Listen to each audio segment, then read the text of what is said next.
സംസ്ഥാനത്ത് പകർച്ചവ്യാധി കണക്കുകൾ പ്രസിദ്ധീകരിക്കാത്തത് NHM ജീവനക്കാരുടെ സമരത്തെ തുടർന്ന് ജില്ലകളിൽ നിന്ന് പനിക്കണക്ക് ക്രോഡീകരിക്കുന്ന നാഷണൽ ഹെൽത്ത് മിഷൻ ജീവനക്കാർ 1-ാം തീയതി മുതൽ നിസ്സഹകരണ സമരത്തിലാണ്. 2 മാസമായി ശമ്പളം മുടങ്ങിയതിനാലാണ് ജീവനക്കാരുടെ സമരം. സംസ്ഥാനത്തെ പ്രതിദിന പനിബാധിതരുടെ എണ്ണം ശരാശരി 10,000-ന് മുകളിലാണ്.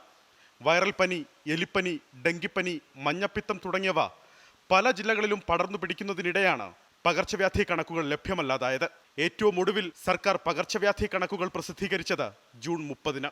ദിവസവും രാത്രിയോടെ അന്നത്തെ കണക്കുകൾ ആരോഗ്യവകുപ്പ് ഡയറക്ടറേറ്റിന്റെ വെബ്സൈറ്റിൽ പ്രസിദ്ധീകരിക്കുന്നതാണ് പതിവ്. പകർച്ചവ്യാധി കണക്ക് പ്രസിദ്ധീകരിക്കാനാകാത്തത് NHM ജീവനക്കാരുടെ സമരം മൂലമെന്നാണ് വിശദീകരണം. ജില്ലകളിൽ നിന്നുള്ള പനിക്കണക്ക് ക്രോഡീകരിക്കുന്നത് നാഷണൽ ഹെൽത്ത് മിഷൻ ജീവനക്കാരാണ്.